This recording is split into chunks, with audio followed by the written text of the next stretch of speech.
If you want a nice, luxurious electric 7-seater SUV, then which should you get? The Tesla Model X or the EQS SUV? Well, in this episode, we are going to find out.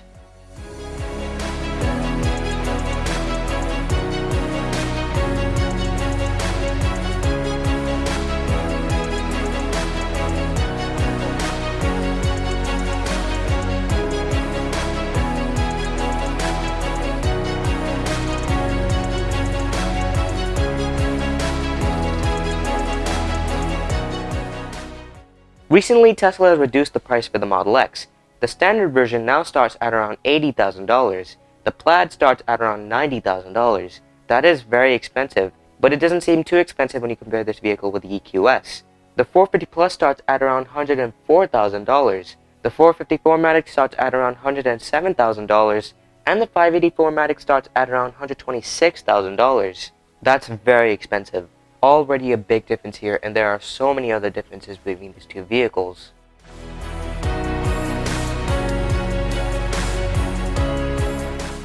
The EQS has a very clean exterior. On the front, I really like the three-pointed star pattern on the grille, and then you have the giant Mercedes logo. The headlights are also neatly combined with the grille, and on top of that you get a light bar. Now the more expensive models get an updated front bumper, which looks sportier than the standard versions. On the side, I really like those door handles. They extract when the vehicle unlocks, and when the car locks, they retract. You have 20-inch wheels. You can pay extra for 21-inch wheels.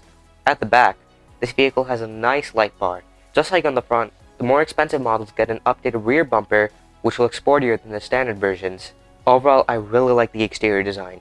It looks very clean, and it looks a lot better than the EQS. And the AMG line exterior is also a nice touch. The Model X has an even cleaner exterior. On the front, you have no grille, and I do think it looks slightly better like that. It looks less complex. Just like the EQS, you have 20-inch wheels as standard. You can pay extra for 22-inch wheels, and on the back, it's very clean. I really like how the charge port is neatly integrated into the taillights. Now when you go for the Plaid, the exterior design doesn't change, and there aren't too many exterior color options like there are on the EQS. However, all these exterior colors are no-cost options. None of these paints cost an additional extra, so that is a plus for the Tesla. And overall, I do think this vehicle looks cleaner. But which exterior design do you guys prefer? Let me know in the comments down below.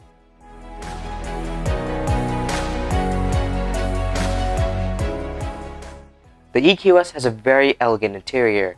As standard, you have these two displays. The center display is neatly placed on the dashboard. I'm not a big fan of how the gauge cluster looks. It kind of looks like it's just put on top of the dashboard. However, the more expensive versions get the hyperscreen, which is basically this massive glass panel combining three huge displays. It's amazing. The hyperscreen is so cool, but I do think the standard setup looks more elegant. It's just less overwhelming to look at, and it kind of does make the cabin feel more luxurious. Now the panorama roof makes the cabin feel more premium. It lets more light in and makes the interior feel more spacious. The ambient lighting has 64 different colors, and it looks awesome at night. Now as standard, you have 5 seats. The third row seats cost extra. Now you do get front ventilated seats and heated seats as standard. However, features such as the heated steering wheel, rear heated seats, HEPA filter, and laminated glass cost extra cash. Otherwise, this vehicle is not going to feel very luxurious. The massage seats also cost additional extra, and it is a nice feature. Overall, I really like this interior. It looks very elegant, it's very luxurious. It is a very nice place to be in. But how does it compare to the Tesla's cabin? Just like the exterior, the Model X has a very clean interior. I really like how the center display is integrated into the dashboard, and the gauge cluster also looks awesome. I really love how the leather wraps around it. Now there is no glass roof on this vehicle. That's because the mechanisms for the Falcon Wing doors are located on the roof. So instead, you have the biggest windshield of any car out there. It makes this car feel so nice inside. And this interior does have a lot of glass areas. Just like the EQS, you have 5 seats as standard. You can get the 6-seat or the 7-seat layout. The 6-seat is the best. You have the electrically controlled captain chairs, and it's very nice to have that space in the middle. And the rear seats is an even nicer experience since you have the rear display. Now you don't have some of those fancy features like you have in the Mercedes, such as ambient lighting and massage seats. However, all the other features are included. You have the heated steering wheel and windshield as standard. The second and third row seats are also heated as standard, and you have front ventilated seats. There's also the HEPA filter and the laminated glass. This car is cheaper, but it's amazing that these features are included. And overall, I do like this interior more. I love the design. It could have been better with ambient lighting, but still it looks beautiful. This is one of the best interiors I've ever seen. But which interior do you guys prefer? Let me know in the comments down below.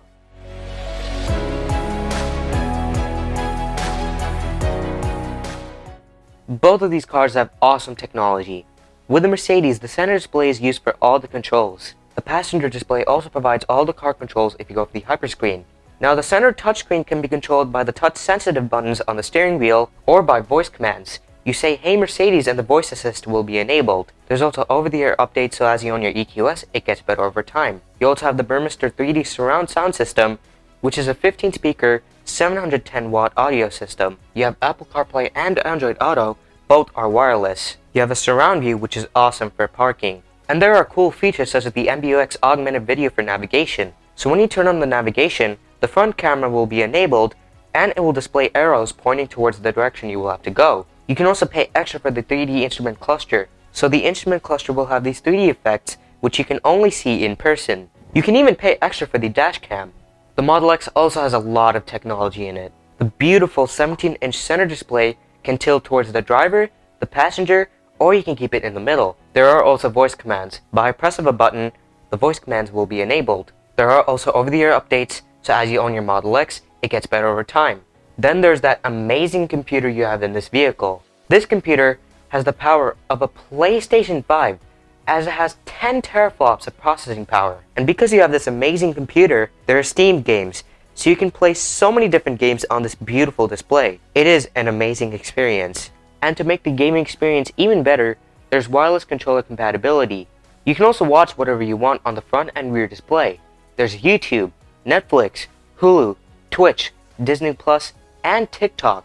You also have a 22-speaker 960-watt audio system. There are those special features such as Sentry Mode, which uses the exterior cameras for the driving assistance systems as security cameras to record for suspicious activity around your vehicle. And if it captures something, it will save that into its built-in dash cam, which comes as standard. When you get back inside, you can view those clips, and you can view those cameras through the Tesla app. Then there's Dog Mode. So when you leave your pet inside, it will leave the climate on and display a message letting people outside know the pet inside is safe. There's so much technology in this vehicle. It is slightly better than in the Mercedes, but it's very close between these two. Now let's compare the storage and towing capacity of these amazing SUVs.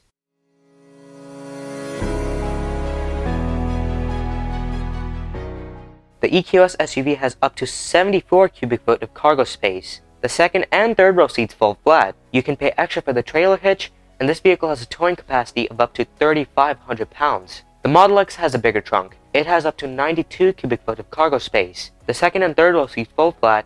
However, with the 6-seat layout, the second row seats do not fold flat since you have the captain chairs. You also have a massive trunk on this vehicle, which has up to 6.5 cubic foot of space. The tow package is also included. This car has a towing capacity of up to 5,000 pounds, 1,500 pounds more than the EQS.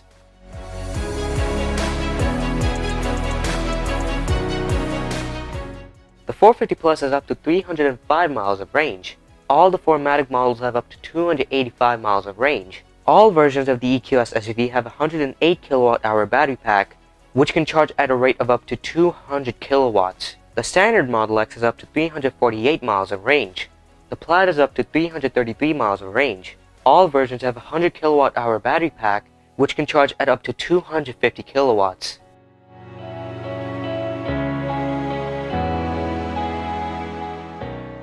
The 450 Plus has one electric motor, which makes 355 horsepower and 419 pound-feet of torque. It's a very heavy car though.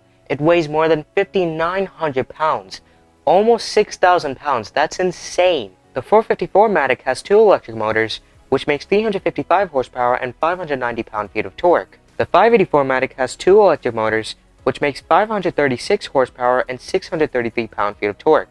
All of the 4MATIC models weighs more than 6,200 pounds. Over 6,200 pounds, that's super heavy.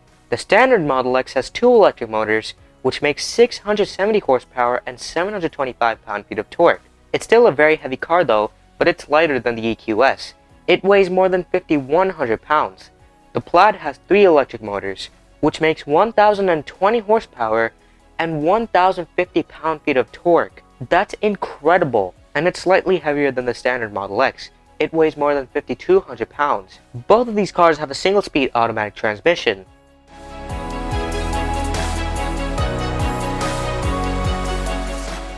So then, how quick are these SUVs? Well, the 450 Plus can go from 0 to 60 miles per hour in 6.5 seconds. The 454 Matic can go from 0 to 60 miles per hour in 5.8 seconds, and the 584 Matic can go from 0 to 60 miles per hour in 4.5 seconds. The standard Model X can go from 0 to 60 miles per hour in 3.8 seconds. The Model X Plaid can go from 0 to 60 miles per hour in 2.5 seconds. 2.5 seconds, that's terrific, especially for a 7-seater SUV.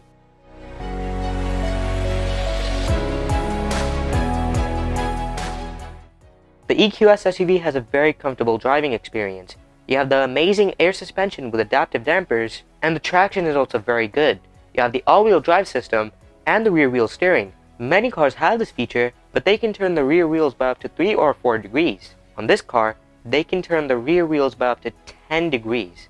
10 degrees, that's phenomenal. It doesn't only improve the turning radius at low speeds, it also improves traction at higher speeds. Since this is electric, you have the one-pedal driving, so you lift off the accelerator and the vehicle stops, which makes it convenient and even more relaxing to drive. And it's always peaceful inside the cabin. This car has active noise cancellation. The active noise cancellation combined with the laminated glass makes it so serene inside. Since you have those batteries, all of the weight is sent to the ground, which provides a low center of gravity and improves handling. You have those amazing LED digital headlights, which can project different symbols on the road at night. You also have a lot of driving assistance systems. There's route-based speed adaptation, which slows the speed down for curves, roundabouts, etc. There's also pre-safe, which tightens the seatbelt, adjusts the front passenger seat, and closes all the windows if an accident is about to occur. There's also active brake assist, active parking assist, rear cross traffic alert with automatic braking, blind spot assist, active lane keeping assist, and active stop and go assist. With the Model X, you have that instant torque which significantly improves the acceleration. There's so much power in this vehicle, it's mind-blowing. And it is also very comfortable to drive. You have the adaptive damper air suspension system, and the traction is also very good. You have the all-wheel drive system, but there's no rear-wheel steering, which there should be considering the length of this vehicle. This car also has active noise cancellation just like the Mercedes. The active noise cancellation combined with the laminated glass makes it really peaceful inside. You have the one-pedal driving since this is electric. When you lift off the accelerator, the vehicle stops, and that makes it even more comfortable to drive. You also have those batteries which provides a low center of gravity, improving the handling. You also have those LED matrix headlights, and there are also a lot of driving assistance systems in this vehicle as well.